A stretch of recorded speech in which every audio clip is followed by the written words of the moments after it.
Oi, gente! Semana começando e o Pop Verso já começa com novidade. Olha só o nosso telão aqui. Agora a gente tem uma parceria com o TikTok, então você também pode assistir ao nosso programa pelo TikTok. Você que acompanha o Pop Verso sabe, né, que a gente está no YouTube, na TV e agora também no TikTok. Vamos falar um pouquinho mais sobre isso ao longo do programa.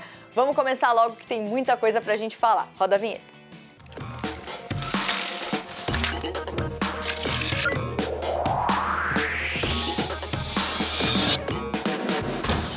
Bom, a gente começa o programa de hoje falando sobre um lançamento, um filme que tá ali na Netflix, sempre indicado, recomendado, que é o filme Persuasão. Um filme que tem a Dakota Johnson, uma atriz incrível, sensacional em Hollywood. E é um filme baseado num livro da Jane Austen, que é uma autora britânica incrível. Já escreveu vários livros que a gente conhece, livros que viraram filmes, por exemplo, Orgulho e Preconceito. Quem não lembra do Mr. Darcy? Pois é, gente. Mas aí eu fico com essa pergunta, por que a Jane Austen, depois de tanto tempo, ainda segue no hype? Vou deixar a Babi explicar pra vocês. Toda hora aparece alguma adaptação de alguma das histórias da Jane Austen, uma autora inglesa conhecida pelos romances que ela escreveu sobre a aristocracia da Inglaterra lá no século XIX. O exemplo mais recente é a estreia da Netflix Persuasão, com a Dakota Johnson, que é inspirada no último livro completo escrito por essa autora. Mas por que, depois de 2 séculos, a Jane Austen continua sendo tão amada pela cultura pop? Tem todo tipo de adaptação da obra dela. O primeiro filme que fez barulho é Orgulho e Preconceito, inspirado no livro de mesmo nome, lá em 1940. I'm asking you to marry me. Tem também a minissérie da BBC inspirada nesse título, Orgulho e Preconceito, de 1995, com Colin Firth. Tem o filme do mesmo ano, Razão e Sensibilidade, com um grande elenco. Emma Thompson, Kate Winslet, Alan Rickman e Hugh Grant. E tem outro filme sobre Orgulho e Preconceito, de 2005, conhecido pelas atuações da Keira Knightley e do Matthew Macfadyen. Outras adaptações também trazem o figurino pomposo do século XIX, mas elas têm um olhar um pouquinho mais contemporâneo.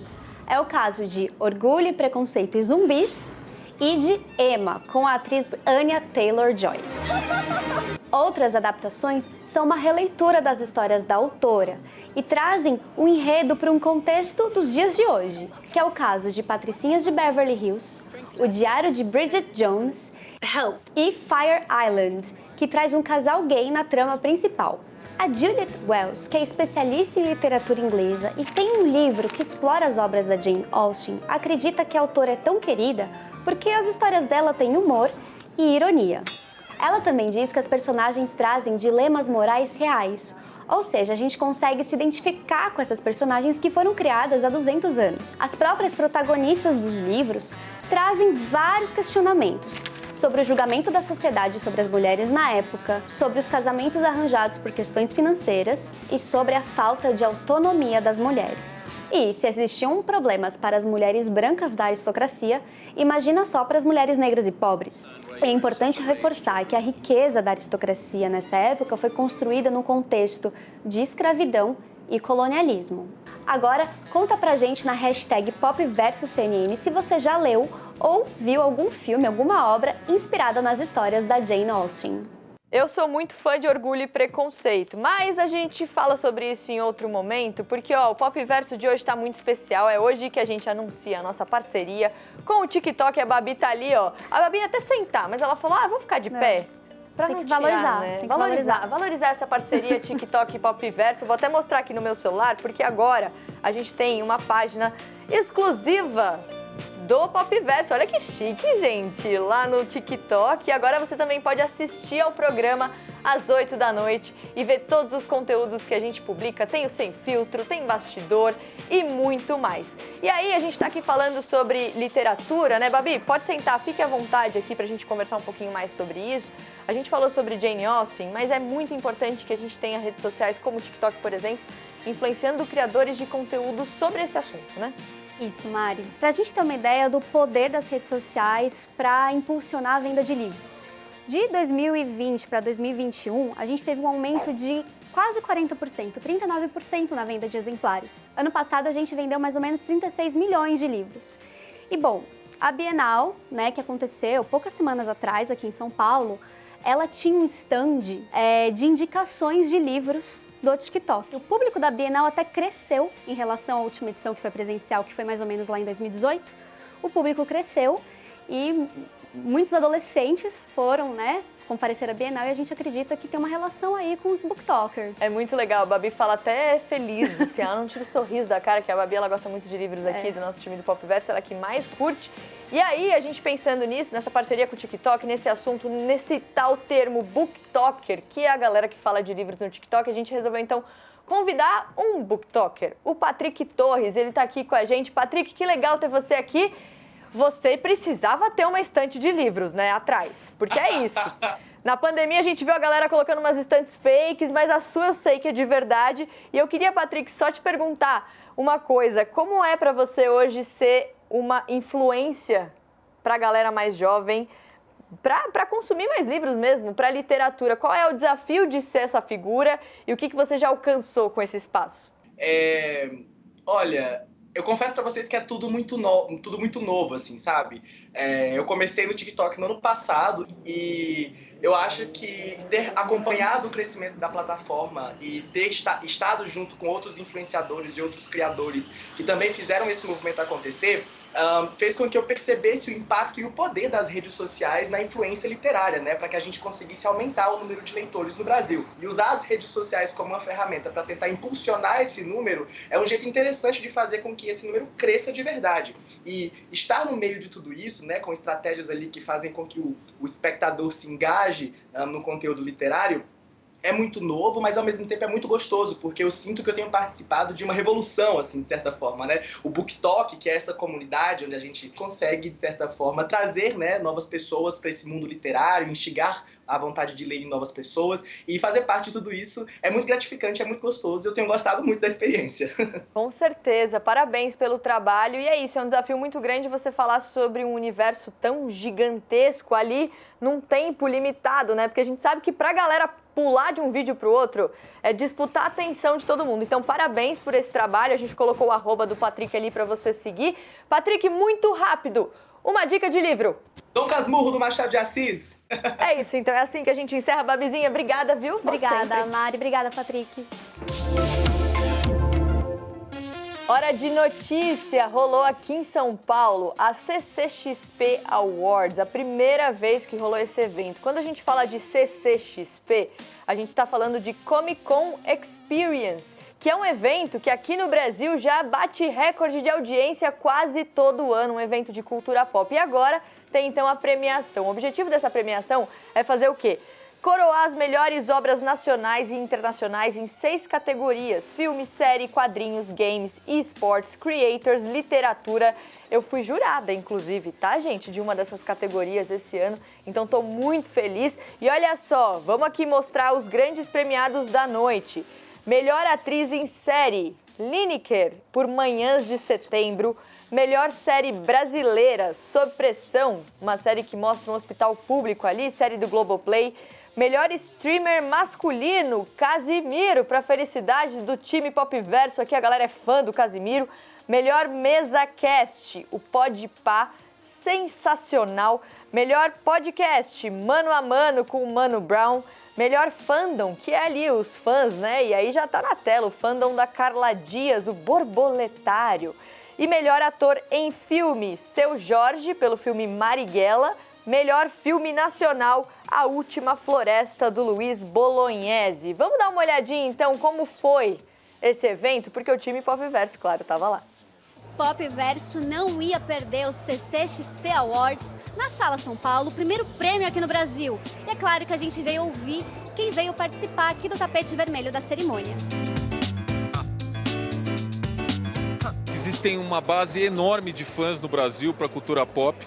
E aqui agora com esse evento a gente está trazendo, evidenciando toda a produção nacional, onde a gente quer mostrar os bons conteúdos que são feitos em cinemas, games, séries, influenciadores, quadrinhos, literatura. E a gente está bem satisfeito, espero que todo mundo goste da qualidade de produção que a gente está trazendo. E a CCXP nada mais é do que a união de todas essas pessoas, produtores de conteúdo com quem consome. Um prêmio como esse é um reconhecimento muito bom pro nosso trabalho. Deve ser muito gratificante você ganhar esse prêmio e ver que tudo que você faz, tudo que você se dedica vale a pena e que as pessoas reconhecem e realmente gostam. É muito bom ter essa oportunidade de um momento como esse, um prêmio como esse, porque eu acho que incentiva a galera a produzir. Então eu acho que não tem preço você ter o reconhecimento do que você faz para o público, né? Isso é fantástico, é por isso que é tão especial essa experiência e a gente fica muito feliz e eu fico muito feliz de fazer parte dessa história lá desde o começo, frequentando a CCXP lá no comecinho.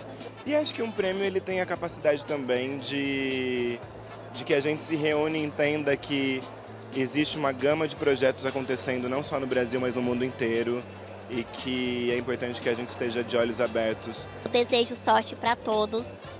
E hoje eu não estou participando, mas quem sabe numa próxima. Eu vim como convidada. Deixei um spoiler, hein?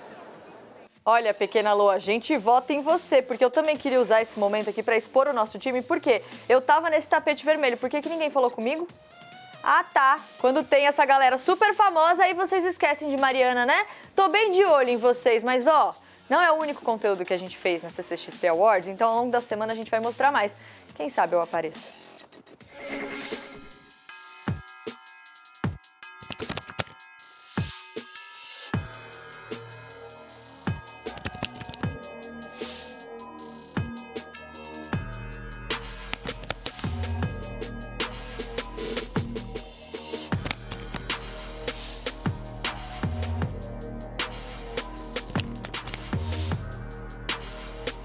Esses são só alguns exemplos de notícias que a gente está vendo circulando por aí sobre a economia no mundo. Então, a gente resolveu trazer esse assunto aqui para o Pop Verso para conversar com o Hugo Bethlen, que é cofundador e chairman do Instituto Capitalismo Consciente Brasil. Hugo, a gente estava aqui acompanhando, né, alguns exemplos de notícias que a gente costuma ver não só aqui no Brasil, mas na Argentina, na Europa, nos Estados Unidos, números de inflação gigantescos. E aí eu queria te fazer uma pergunta. Será que a gente está vivendo uma crise do modelo atual de capitalismo, esse modelo que só quer lucro? Infelizmente, o modelo que foi imposto e que foi seguido é o chamado capitalismo de shareholder, ou em português, o capitalista só para o acionismo, para o acionista, que diz que devemos maximizar o lucro para esse acionista. O que não está escrito, e muitas vezes é verdade, é que essa maximização não pode ser feita à custa da dor, do sofrimento e da miséria das outras partes relacionadas, como o colaborador, o cliente, o fornecedor. Então, sim, nós estamos de frente de uma crise daquele capitalismo antigo, um capitalismo que privilegia todas as partes relacionadas, gera riqueza e inclusão social de forma equânime para todos, enquanto maximiza o lucro do acionista. Este é aquele que a gente acredita que será o novo modelo, inclusive seguindo os pilares que tanto se fala hoje do ESG. A pessoa que está assistindo agora, que está preocupada em fazer a compra do mês, não conseguir fazer a compra do mês com o dinheiro que tem, como essas pessoas têm que analisar, digamos assim, essas notícias e o impacto delas no dia a dia? Como a gente deve olhar para o futuro? Porque gera uma sensação de insegurança, de incerteza muito grande.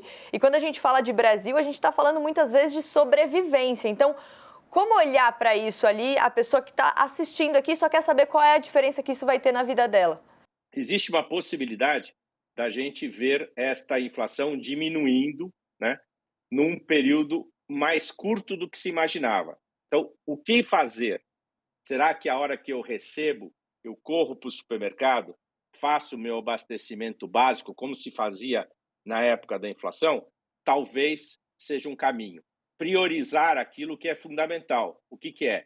Alimentação, energia, transporte, né, para poder conseguir minimamente viver. Mas acho que o grande problema está numa solução de médio e longo prazo, Mari, que é a questão da distribuição de renda mais justa das empresas para com os seus trabalhadores. Não adianta simplesmente querer aumentar exclusivamente o seu ganho às custas dos outros.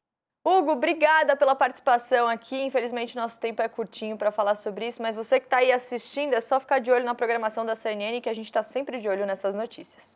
Hashtag PopVersoCNN, manda mensagem, comenta o programa, a gente está sempre de olho lá. Agora a gente vai falar sobre um assunto muito importante, muito preocupante também, um levantamento do IBGE que mostrou uma queda no uso da camisinha entre adolescentes. Por isso, a gente vai conversar com a doutora Luana Araújo, infectologista, epidemiologista também.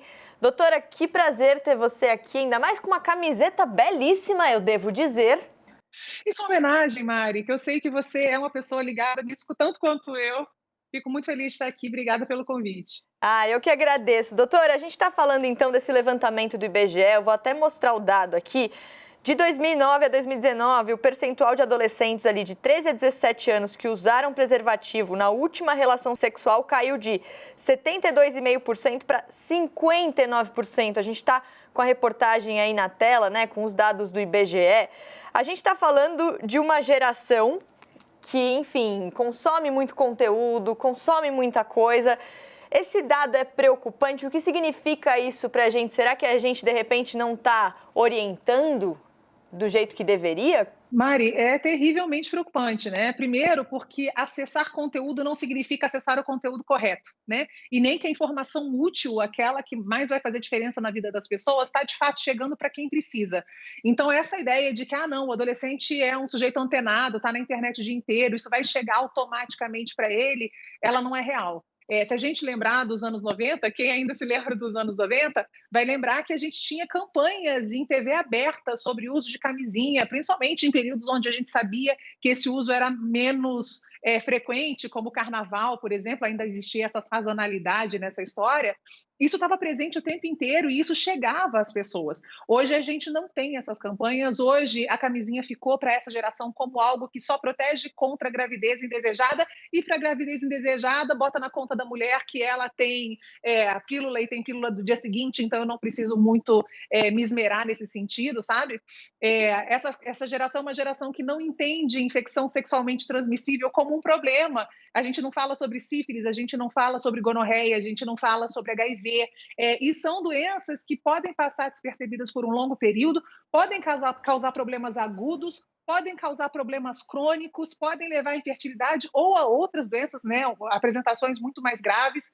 Então é preciso chegar nessa galera com uma informação que eles entendam e que compreendam a importância, né, de você se proteger ainda nos dias de hoje.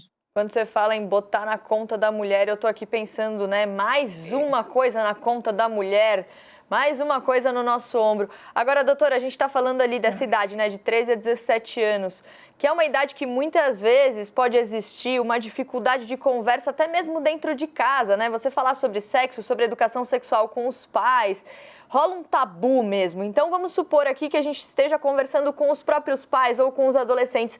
Como ampliar essa conversa dentro de casa? Essa conversa sobre sexo, ou melhor, sobre educação reprodutiva, né? Ela é fundamental. E quando a gente fala essa história de bota na conta da mulher, é um horror, porque a saúde feminina reprodutiva é ainda mais negligenciada.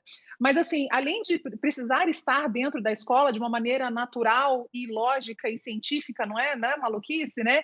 É preciso que, primeiro, os pais compreendam que essa é uma conversa que precisa respeitar os limites de todo mundo, mas que precisa acontecer cedo. Muitas vezes, os pais não acham que não devem falar sobre isso, porque isso pode suscitar curiosidade e aí antecipar o início de uma vida sexual. Não é assim. A gente está falando, veja a sua estatística, de 13 a 17 anos. Então, a gente está falando de uma faixa etária que já pratica sexo. E isso precisa, portanto, fazer parte, já que faz parte da realidade, precisa fazer parte da educação.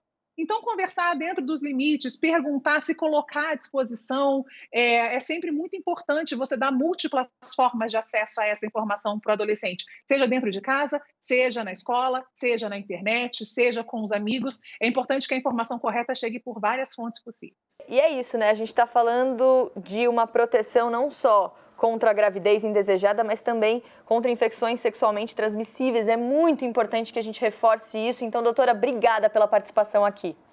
Super obrigada por abordar esse tema, fico super feliz também e estou aqui à sua disposição quando você precisar. Beijo para todo mundo.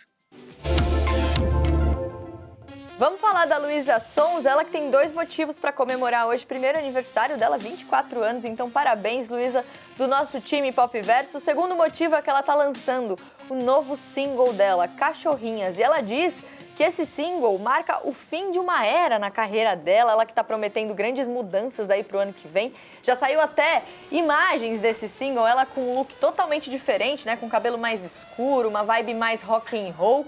E pra gente entender o fenômeno Luísa Sonza, porque sim é um fenômeno, o Mateuzinho tá aqui.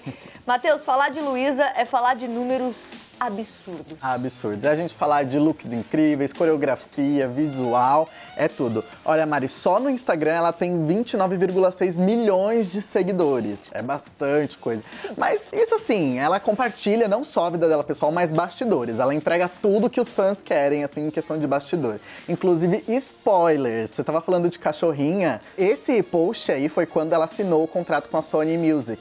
E aí, ela levou quem? As cachorrinhas. Entendedores entenderão. Entendedores entenderão, básico. Nesse outro aí, a gente tem aí um top, aí um cropped, né? Ela botou o cropped, reagiu e colocou as cachorrinhas pra jogo. Amei, amei. Já temos. Mais números de Luísa. Mais números de Luísa. No TikTok, 15 milhões de seguidores e 137 milhões de curtidas.